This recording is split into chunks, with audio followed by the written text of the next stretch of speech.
Hello everyone, welcome to the video lecture of Srimati Shantaben Haribhai Gajera, English Medium School. Today we are going to discuss about Standard 6th and Subject Science. So students, today's our topic is hardness. We are seeing the properties of material and today's topic is hardness. When you press difficult materials with your hands, some of them may be hard to compress while others can be easily compressed. जब आप कुछ material है उसको अपने हाथों से press करते हैं तो उसमें से कुछ मटेरियल है उसको कंप्रेस करना बहुत हार्ड है, डिफ़िकल्ट रहता है। लेकिन कुछ मटेरियल्स ऐसे भी होते हैं कि जिसको कंप्रेस करना बहुत इजी रहता है, इसीलिए हम उसको कंप्रेस कर सकते हैं। Take a metal key and try to stretch with it the surface of a piece of wood, aluminium, a piece of stone, a nail, candle, chalk, any other material और object. आप एक metal की है उसको ले सकते हैं और उसको स्ट्रेच कर सकते हैं। उसके साथ एल्यूमिनियम है, स्टोन है, नेल है, कैंडल है, चॉक है, ये सभी मटेरियल्स है, उसके साथ भी ये एक्सपेरिमेंट कर सकते हैं। You can easily stretch some materials while some cannot be scratched so easily. Materials which can be compressed or scratched easily are called soft, while some other materials which are difficult to compress are called hard. कुछ materials जो easily आप उसको compress कर सकते हैं तो उस material को हम बोलेंगे soft material, और कुछ मटेरियल्स ऐसे हैं जिसको कंप्रेस करना बहुत डिफ़िकल्ट है तो उसको हम बोलेंगे hard materials. For example, cotton और sponge is soft while iron is hard. Cotton है और कॉटन यानी रुई, और स्पंज है जैसे कि डस्टर है उसका स्पंज हो सकता है या और कोई भी स्पंज, तो उसको हम इजीली कंप्रेस कर सकते हैं तो हम उसको बोलेंगे soft material.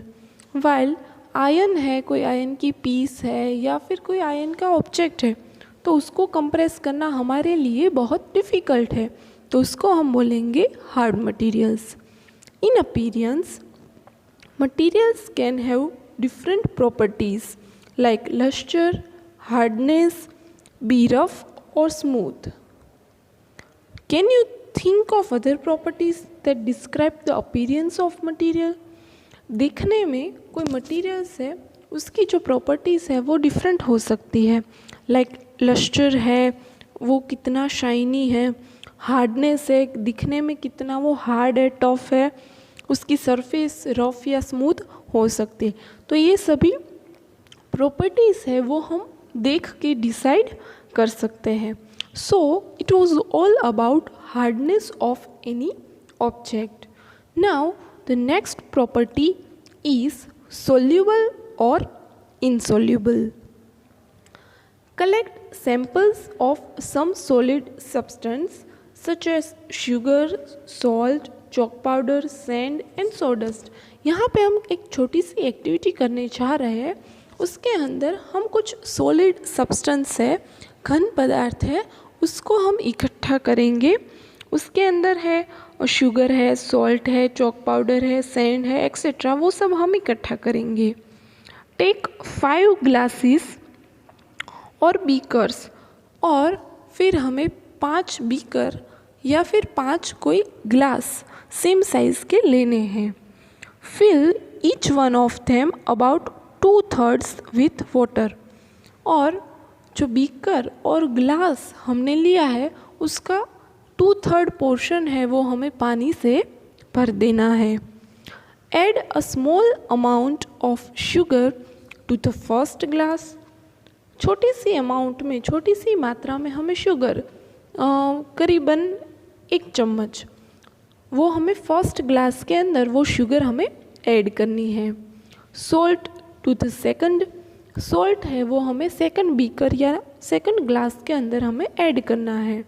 Similarly add small amounts of the other substances into the other glass, और जो दूसरे सब्सटेंस हमने इकट्ठा किए हैं वो सभी दूसरे जो ग्लास है उसके अंदर हमें डाल देने हैं। Stir the contents of each of them with a spoon, और फिर सबको स्टीर करना है, एकदम मिक्स कर देना है हिला के। Wait for a few minutes, फिर कुछ मिनट के लिए हमें राह देखनी है। Observe what happens to the substances added to water, और फिर हमें ऑब्जर्व करना है कि जो सब्सटेंस हमने वाटर के अंदर ऐड किए हैं उसका क्या रिजल्ट हमें मिला है। Not your observation in your book, फिर आपको जो आपके ऑब्जर्वेशन है वो आपको अपनी बुक में लिखने हैं कि सॉल्ट डाला तो उस बीकर में क्या हुआ, शुगर डाला तो उस बीकर में क्या हुआ। You will notice that some substance have completely disappeared or dissolved in water. आपको ये रियलाइज़ होगा, आप ये ऑब्ज़र्व करेंगे और आप ये देख सकते हैं कि कुछ जो सब्सटेंस है वो पानी में एकदम ही डिसअपियर हो गए, मतलब दिख ही नहीं रहे हैं, पानी में वो खुल गए अच्छे से।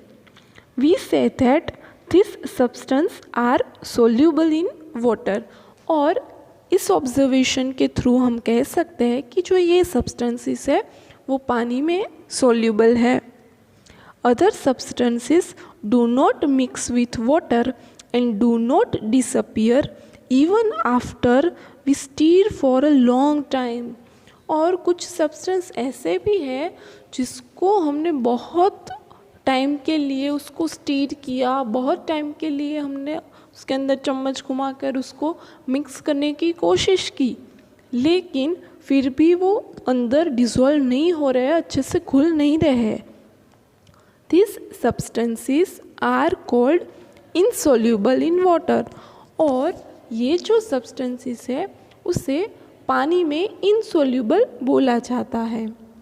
Water plays an important role in the functioning of our body because it can dissolve a large number of substances, और जैसा कि हमें पता है कि पानी है वो हमारे बॉडी के अंदर बहुत मात्रा में पाया जाता है, और पानी हमारी बॉडी का 70% पार्ट है वो ऑक्यूपाई करता है, क्योंकि पानी है उसके अंदर बहुत सारे मिनरल्स है, विटामिन्स है, वो सोल्यूबल है। तो पानी इसलिए हमारी बॉडी के लिए बहुत इम्पोर्टेंट है। ये थी दोनों प्रॉपर्टीज़, हार्डनेस एंड सोल्यूबल और इनसोल्यूबल।